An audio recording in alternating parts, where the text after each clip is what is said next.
গৌড়বঙ্গ বিশ্ববিদ্যালয় প্রথম সেমিস্টারের ফলাফলে ডাহা ফেল ৯৭%। মাত্র ৩% পড়ুয়া নিজেদের মূল বিষয়ে পাশ করেছেন। তবে মূল বিষয়ে তারা ফেল করলেও বাকি দুটি প্রধান বিষয়ে যে কোনো একটিতে উত্তীর্ণ হওয়ায় তারা দ্বিতীয় সেমিস্টারে চলে গিয়েছে। তাই প্রকাশিত এই ফলাফল প্রত্যাহারের দাবিসহ একাধিক দাবি নিয়ে আন্দোলনে নামল গৌড়বঙ্গ বিশ্ববিদ্যালয়ের অধীনস্থ বিভিন্ন কলেজের ছাত্রছাত্রীরা। ক্যাম্পাস জুড়ে মিছিল করে বিশ্ববিদ্যালয় কর্তৃপক্ষের হাতে তুলে দেওয়া হলো একটি ডেপুটেশন এবং আন্দোলন কর্মসূচির নেতৃত্ব দেয় মালদা জেলা তৃণমূল ছাত্র পরিষদ। আমার মনে হয় কলেজে যদি কোনো রকম সমস্যা থাকে কর্তৃপক্ষ যারা তারা বলবে। তো আমাদের ডেপুটেশনের যা বিষয়বস্তু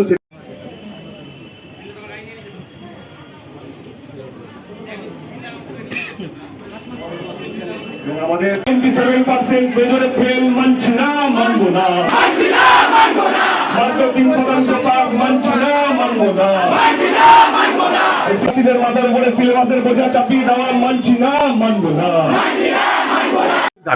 আমাদের গৌড়বঙ্গ বিশ্ববিদ্যালয়ে এনইপি ফার্স্ট সেমিস্টারের রেজাল্ট বেরিয়েছে। 97% মেজর সাবজেক্টে ফেল করেছে এবং 2-এর বেশি সাবজেক্টে ব্যাক আছে, অর্থাৎ সেমিস্টার ব্যাক স্টুডেন্টের সংখ্যা প্রায় 77%। তো এই রেজাল্ট আমরা মানছি না। এই রেজাল্টটা প্রত্যাহার করার জন্য আমরা বিশ্ববিদ্যালয়ের কাছে আজকে ডেপুটেশন দিচ্ছি এবং আমার মনে হয় বেশিরভাগ কলেজগুলোতে প্রায় 90 থেকে 95% কলেজে এখনো পর্যন্ত তারা ফার্স্ট সেমিস্টারের সিলেবাস কমপ্লিট করেন। সিলেবাস কমপ্লিট না করেই ছাত্রছাত্রীদের পরীক্ষা নেওয়া হচ্ছে বা পরীক্ষা দিতে ছাত্রছাত্রীদের বাধ্য করা হচ্ছে। তো এই কারণের জন্যই আমাদের বক্তব্য এটাই থাকবে যে ক্লাস হোক কলেজগুলোতে, সিলেবাস কমপ্লিট হোক, তারপরে ছাত্রছাত্রীদের মূল্যায়নটা করা হোক। ক্লাস হচ্ছে না, সিলেবাস কমপ্লিট হচ্ছে না, অথচ মূল্যায়নের নামে হাজার হাজার ছাত্রছাত্রীদেরকে ফেল করানো হচ্ছে বা ব্যাক দেওয়া হচ্ছে। এই জিনিসটার পরিবর্তন দরকার আছে। এই জন্য আমরা রেজাল্ট পরিবর্তনের দাবিতে বিক্ষোভ দেখাবো, ডেপুটেশন দিব, শান্তিপূর্ণ ডেপুটেশন। এবং আমাদের একটাই বক্তব্য থাকবে যে আমাদের মমতা বন্দ্যোপাধ্যায় সরকার শিক্ষা ক্ষেত্রে এত ভালো ভালো প্রকল্প চালু করার পরেও কলেজে ছাত্রছাত্রীরা কেন আসছে না বা টিচাররা কেন ক্লাস নিতে চাইছে না, সেইটাও দেখা দরকার। বিশ্ববিদ্যালয় কমিটি তদন্ত কমিটি গঠন করেছে, তদন্তের মধ্যে এই জিনিসগুলো উঠে আসুক, সেটা আমরা আবেদন জানানোর জন্য আজকে আমরা উপস্থিত হয়েছি।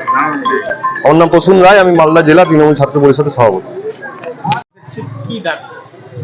আমাদের এটাই দাবি হচ্ছে যে আমাদের মেজর সাবজেক্ট যেটা আছে আমাদের তো 3টা আবার পড়তে হচ্ছে। 3টার মধ্যে এসএসসি যেটা আছে, এসএসসিতে আমাদের এখনো পর্যন্ত কোনো বই বেরোয়নি। স্যারেরাও বলছে যে আমাদের পক্ষে পড়ানো সম্ভব না।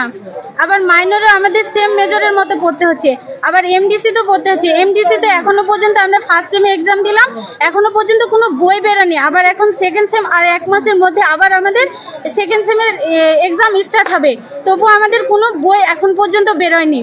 ভিএসসি আমরা এর আগে আমাদের বই বেরিয়েছিল, আমরা লাইব্রেরি থেকে কালেকশন করে আমরা সমস্যার সমাধান করেছিলাম, কিন্তু আমাদের এবার বলেছে কোনো বই থাকবে না। আমাদের সাথে যদি প্রতিবারে এরকম হয় তাহলে আমরা ফিউচারে যে কোনো কিছু করব সেটা আমরা কি করে এগিয়ে যাব। কিন্তু আমাদের এটাই দাবি যে আগে যেরকম সিলেবাস ছিল সেম করা হোক, কারণ আমাদের পক্ষে এতটা 5টা সাবজেক্ট আমাদের মেজরের মতো পড়তে হবে, আমাদের কাছে মেনে নেওয়াটা অসম্ভব হচ্ছে, কারণ অনেক সমস্যা দেখাচ্ছে। স্যারেরাও বলছে যে আমাদের পক্ষে করানো সম্ভব হচ্ছে না। তো স্যারেদের পক্ষে যদি সম্ভব না হয় তাহলে একটা স্টুডেন্ট হয়ে আমাদের পক্ষে কি করে সম্ভব হয়। এসএসসি আর এমডিসি নিয়ে বেশি, আর ভিএসসি নিয়ে ফার্স্ট সেমে ভিএসসি নিয়ে কোনো প্রবলেম হয়নি, কিন্তু আমাদের সেকেন্ড সেমে অতিরিক্ত সবচেয়ে প্রবলেম হচ্ছে এমডিসি, এসএসসি আর ভিএসসি নিয়ে। আমাদের এটাই দাবি যে আমাদের যদি ওই 7টাই সাবজেক্ট থাকে তাহলে যদি এর আগে 4টা এক্সাম দিত, ওদের 6 মাস টাইম দেওয়া হতো। কিন্তু আমাদের এটাই দাবি যে আমরা 7টা এক্সাম দিব, কিন্তু আমাদের টাইমটা বাড়ানো হোক। Khalida Khatun, history department.